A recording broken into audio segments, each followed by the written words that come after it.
नमस्कार। आज हामी 2078 साउन 27 गतेको बुधबारको गोर्खापत्रमा भएका सामान्य ज्ञान सम्बन्धी जानकारीहरू लिएर उपस्थित भएका छौँ। समसामयिक ज्ञानहरू छ यसमा धेरै जसो। प्रश्न नम्बर 1, नेपाली राष्ट्रिय क्रिकेट टोलीका पूर्व कप्तान पारस खड्काले अन्तर्राष्ट्रिय क्रिकेटबाट सन्यास लिने घोषणा कहिले गरेका हुन्? 2078 साउन 19 गते उनले सामाजिक सञ्जाल मार्फत अन्तर्राष्ट्रिय क्रिकेटबाट सन्यासको घोषणा गरेका हुन्। उनको नेतृत्वमा नेपाली टोलीले एक दिवसीय मान्यता पाउनका साथै T20 विश्वकपसम्म पुगेको थियो। प्रश्न नम्बर 2, प्रकाशको किरण एक माध्यमबाट अर्को माध्यममा प्रवेश गर्दा बाङ्गिने वा दिशा परिवर्तन हुने प्रक्रियालाई के भनिन्छ? प्रकाशको आवर्तन भनिन्छ। फरक माध्यममा प्रकाशको गति फरक हुने भएकाले प्रकाशको आवर्तन हुन्छ। यसलाई रिफ्र्याक्सन अफ लाइट पनि भनिन्छ। रिफ्ल्याक्सन छुट्टै हुन्छ। रिफ्ल्याक्सन भनेको एक माध्यमबाट आएको अर्कोमा ठोकिएर फर्किने, त्यो रिफ्ल्याक्सन हो भने एक माध्यमबाट आएको अर्को माध्यममा लाइट जाँदाखेरि केही बेन्ड हुन्छ, towards normal yeah opposite of normal भनेर पढ्छौँ। यो विज्ञानको प्रश्न हो, त्यसलाई चाहिँ रिफ्र्याक्सन, प्रकाशको आवर्तन भनिन्छ। प्रश्न नम्बर 3, सरकारले कक्षा 10 को माध्यमिक शिक्षा परीक्षा SCE को नतिजा कहिले सार्वजनिक गर्यो भन्दा विक्रम सम्वत 2078 साउन 23 गते विद्यालयले गरेको आन्तरिक मूल्याङ्कनलाई आधार मानेर नतिजा प्रकाशन गरिएको हो। सो नतिजा अनुसार कुल 4,84,278 जनाले 11 कक्षामा पढ्ने अवसर प्राप्त गर्नेछन्। राष्ट्रिय परीक्षा बोर्डका अनुसार बोर्डमा 5,17,122 जना विद्यार्थीले आवेदन दिएकोमा 32,844 जना विद्यार्थी प्रमाणीकरणमा छुटेका। ती विद्यार्थी परीक्षामा सहभागी नभएको हो या बिचैमा पढाइ छाडेको हुन सक्ने आकलन बोर्डले गरेको छ। गत वर्ष पनि कोरोना भाइरसका कारण विद्यालयले नै गरेको आन्तरिक मूल्याङ्कनलाई आधार मानेर परीक्षाफल निकालिएको थियो। त्यस्तै अर्को प्रश्न नम्बर 4, प्रदेश खेलकुद विकास परिषद गठन गर्ने पहिलो प्रदेश कुन हो?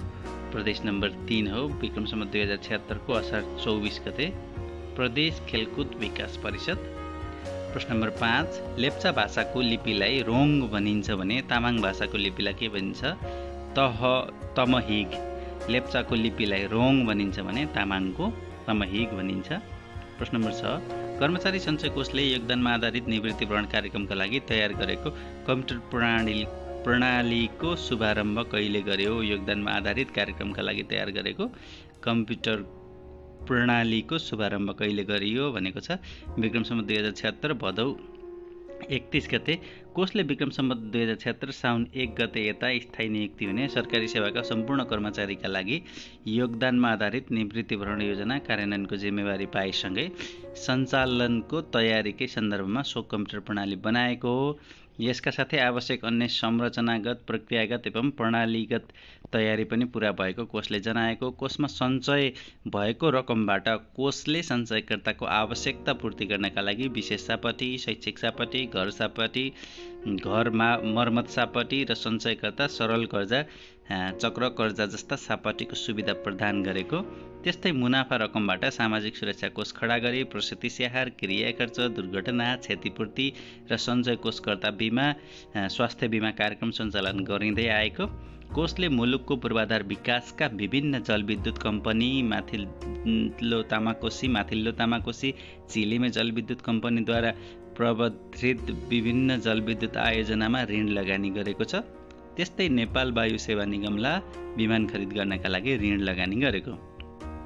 कोषले अधिकांश सेयर स्वामित्व सञ्चयकर्ताको रहने गरी वेतन कर्णाली जलविद्युत आयोजना निर्माण प्रक्रिया सुरुवात समेत गरेको। कर्मचारी सञ्चय कोष ऐन 2019 अनुसार विक्रम सम्वत 2019 भदौ 31 मा यो संस्था स्थापना भएको। कर्मचारी सञ्चय कोषको स्थापना कहिले भयो भनेर पनि सोध्न सक्छ यो बीचमा। त्यसको सही जवाफ हो 2019 भदौ 31। प्रश्न नम्बर 7, मदर टेरेसाको जन्म कहिले र कहाँ भएको थियो? सन् 1910 को अगस्त 26 मा उत्तर मेसेडोनिया। उनी अल्बानियाकी नागरिक हुन्, मूलकी हुन्, अल्बानियाकी हुन्। निधन 1997 सेप्टेम्बर 5 भारतमा भएको थियो। प्रश्न नम्बर 8, भू उपयोग ऐन 2076 अनुसार कृषि क्षेत्र भन्नाले केलाई बुझिन्छ? कृषि क्षेत्र भन्नाले कृषि बाली उत्पादन, पशुपन्छी पालन, फार्म हाउस, मत्स्य पालन, माउरी पालन, रेशम खेती लगायत कृषिजन्य उत्पादन, बागवानी वा वनवाटिका, जडीबुटी र कृषि वनका लागि प्रयोग भएको वा हुन सक्ने जग्गा। प्रश्न नम्बर 9, प्रसिद्ध रामधुनी मन्दिर कहाँ रहेको छ? सुनसरीमा रहेको छ रामधुनी मन्दिर। पूर्व-पश्चिम राजमार्गको झुम्का बजारबाट 7 किलोमिटर दूरीमा रहेको यस मन्दिरमा बाला चतुर्दशी, शिवरात्रि, रामनवमी लगायतका महत्त्वपूर्ण पर्वहरूमा मेला लाग्ने गर्छ। त्रेता युगमा भगवान राम यही स्थानमा आएर वनवास बसेको किम्वदन्ती रहेको छ। त्यो बेला भगवान रामले बालेको मानिएको आगो धुनी अहिलेसम्म पनि बलिरहेको छ। साथै मन्दिर परिसरमा रथको पाङ्ग्रा, इनार, सीताले प्रयोग गरेको जाँतो लगायत महत्त्वपूर्ण ऐतिहासिक वस्तुहरू समेत यहाँ देख्न पाइन्छ। प्रश्न नम्बर 10, नेपालका आदिवासी जनजातिको भाषा संरक्षण गर्ने उद्देश्यका साथ विश्वव्यापी अभियानको थालनी कहिले भएको हो? विक्रम सम्वत 2076 असार 15 गते थाइल्यान्डबाट। प्रश्न नम्बर 11, अपरेसन नाइटिङ्गेल भन्नाले के बुझिन्छ? प्रकृति प्रकोप पीडित जनतालाई चिकित्सकीय सेवा उपलब्ध गराउन स्थायी रूपमा सञ्चालित कार्यक्रम। अपरेसन नाइटिङ्गेल भनेको प्रकृति प्रकोपबाट पीडित जनतालाई चिकित्सकीय सेवा उपलब्ध गराउन स्थायी रूपमा सञ्चालित कार्यक्रम। प्रश्न नम्बर 12, बृहस्पति र मङ्गल ग्रहको बीचमा फेला परेको धातुयुक्त क्षुद्र ग्रह कुन हो भनेको साइकी। यो ग्रह इटालीको नेपल्सका खगोलशास्त्री एनिबल डी गेस्परिसले पत्ता लगाएका हुन्। यस क्षुद्र ग्रहमा प्रशस्त मात्रामा सुन रहेको अनुमान गरिएको छ बृहस्पति र मङ्गल ग्रहको बीचमा। प्रश्न नम्बर 13, विदेशीका लागि गोल्ड कार्ड भिसा योजना सुरु गर्ने राष्ट्र कुन हो भन्दा संयुक्त Arab Emirates UAE. Gold card visa सुरु गर्ने संयुक्त अरब इमिरेट्स युएई। प्रश्न नम्बर 14, विश्व आर्थिक मञ्चद्वारा ग्लोबल सेन्टर फर साइबर सेक्युरिटीको स्थापना कहिले गरिएको हो? सन् 2018 को जनवरी 26मा। साइबर अपराध सम्बन्धी गतिविधिलाई निरुत्साहित गर्दै सुरक्षित साइबर स्पेस उपलब्ध गराउने उद्देश्यका साथ यो संस्था स्थापना भएको। यो संस्थाको मुख्यालय स्विजरल्यान्डको जेनेभामा रहेको छ। प्रश्न नम्बर 15, विश्वकै सबभन्दा अग्लो उचाइबाट गरिने बन्जी जम्पको निर्माण कहाँ गरिएको छ? चीनमा। यो बन्जी जम्प सन् 2020 को उत्तरार्धमा सञ्चालनमा आएको। चीनको हुआन प्रान्त स्थित दुई पहाडका टाकुरा बीचको काँचको पिँधयुक्त 430 मिटर लामो पुलमा सो बन्जी जम्प निर्माण गरिएको छ। झाङजिया ग्राउन्ड क्यानोन ग्लास ब्रिजमा आउने आगन्तुकहरूले आङ्नै सिरिङ्ग हुने गरी 260 मिटर उचाइबाट बन्जी जम्पिङ गरेर मनोरञ्जन लिन सक्छन्। प्रश्न नम्बर 16, प्रिज्मको प्रयोग गरी सूर्यको प्रकाशबाट विभिन्न 7 रङको किरण छिट्टाउने प्रक्रियालाई के भनिन्छ भन्दा प्रकाश विच्छेदन, डिस्पर्सन अफ लाइट भन्छ। प्रश्न नम्बर 17, भित्री ग्रह अर्थात् सूर्यको नजिकका ग्रह भनेर कुन कुन ग्रहलाई चिनिन्छ? बुध, शुक्र, पृथ्वी र मङ्गल। बृहस्पति, शनि, अरुण र वरुणलाई बाहिरी ग्रह भनिन्छ। इनर प्लानेट्स र आउटर प्लानेट्स अर्थात् सूर्यबाट टाढा रहेका ग्रह भनिन्छ। प्रश्न नम्बर 18, प्लास्टिक तथा प्लास्टिक जन्य सामग्रीको प्रयोग बन्द गर्ने उद्देश्यका साथ हिमालदेखि तराईसम्म प्लास्टिक रहित समाज निर्माण अभियान रारातालबाट कहिले सुरु भयो? 2075 को मङ्सिर 26 गते। 2075 मङ्सिर 26 गते। प्रश्न नम्बर 19, सन् 2020 सम्म नेपालमा कुपोषणको दरलाई कति प्रतिशतमा झार्ने लक्ष्य लिएको छ?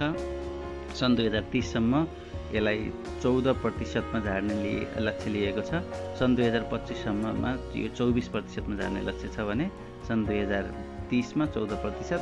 प्रश्न नम्बर 20, पूर्वको ग्रेट ब्रिटेन भनी जापानलाई चिनिन्छ भने दक्षिणको ग्रेट ब्रिटेन भनी कसलाई चिनिन्छ भन्दा न्युजिल्यान्ड। दक्षिणको ग्रेट ब्रिटेन न्युजिल्यान्ड। प्रश्न नम्बर 21, वायुमण्डल नभएको ग्रह भनेर बुध ग्रहलाई चिनिन्छ भने म्याग्नेटिक फिल्ड नभएको ग्रह भनेर कुन ग्रहलाई चिनिन्छ? शुक्रलाई। प्रश्न नम्बर 22, बीबीसी नेपाली सेवाको सुरुवात कहिले भएको हो? सन् 1969 को जुन 7 बाट। 1969 जुन 7। पहिले साप्ताहिक, त्यसपछि हप्तामा 3 दिन, 5 दिन हुँदै हाल दैनिक रूपमा देशभर दर्जनौं एफएम फ्रिक्वेन्सीहरूमा देश विदेशका समाचार, विचार एवं विश्लेषणका साथ प्रस्तुत हुने गर्दछ। वस्तुपरक समाचारका साथसाथै तिनको पृष्ठभूमि र त्यसबारे गहन विश्लेषणहरू प्रस्तुत गर्दै आएको बीबीसी नेपाली सेवा नेपाल तथा विश्वभरिका नेपाली भाषी श्रोताहरूमा लोकप्रिय हुँदै आइरहेको छ। प्रश्न नम्बर 23, कालक्रम सम्बन्धी अध्ययन गर्ने विज्ञानलाई बुझिन्छ भने यो भन्नाले के बुझिन्छ भनेको छ? यो कस्मोलोजी हुनुपर्छ। ब्रह्माण्डको उत्पत्ति भन्ने बुझिन्छ। ब्रह्माण्डको उत्पत्ति अध्ययन गर्ने यो फन्ड बिग्रिएर यस्तो आएको हो, यो पत्रिकामै यस्तै आएको रहेछ। प्रश्न नम्बर 24, जलवायु परिवर्तन सम्बन्धी पेरिस सम्झौता अनुमोदन गर्ने पहिलो सार्क राष्ट्र कुन हो भन्दा मालदिप्स हो। नेपालले सन् 2016 अक्टोबर 24मा यो सम्झौता अनुमोदन गरेको थियो।